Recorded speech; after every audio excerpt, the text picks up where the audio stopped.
Dear Congressman Frank, I am your constituent. I vote for you. I have voted for you since I moved to Newton in 1985. That's a lot of elections. I cannot believe you are supporting a gutted version of the Employment Non-Discrimination Act, and removing transgender from the language of the act. I could not really believe it until I read your post on www.billarico.com. And there it was, clear as day. You thought it was the right thing to do. Good strategy. Politically a savvy move. As a lesbian who does not fit the traditional feminine image, much to my oldest son's ire, I can say you are cutting out the one group of people most in need of the protection.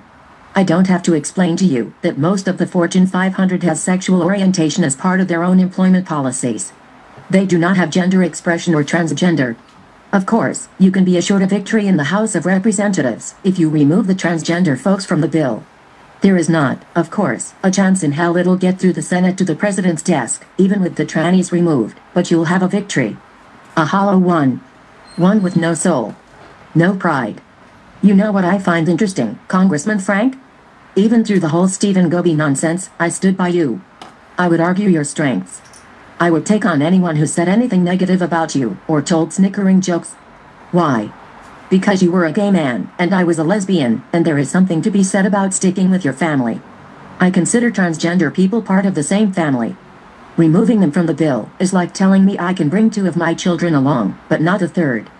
You see, on the eve of this historic vote, because it will be remembered in history, I look at my 3 children, and can honestly say one might be struggling with gender identity issues. Not sure. Can't be positive, but maybe. How will I look him in the eye when he's old enough to understand transgender rights were not considered important enough to take a stand on, that it was simply politically more expedient to pass a bill for lesbian, gay and bisexual people? They look so much nicer in photo ops? Is that what I'm supposed to say? People get too uncomfortable with his kind? What kind of message is that?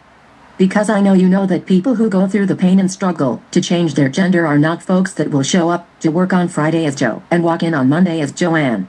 You know better. In all the years I have voted for you, I never once questioned my allegiance. I do now. You're selling out one of my sons in order to achieve a technical victory. Maybe you've been in office too long.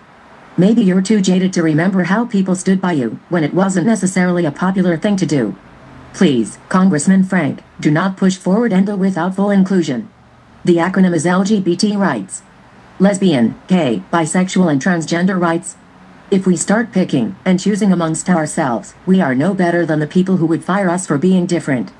LGBT is not enough. I'm not going to leave anyone behind. If you continue to push the proposed substitute bill, you are making a choice to leave one of my kids behind. Shame on you. Civil rights more in living.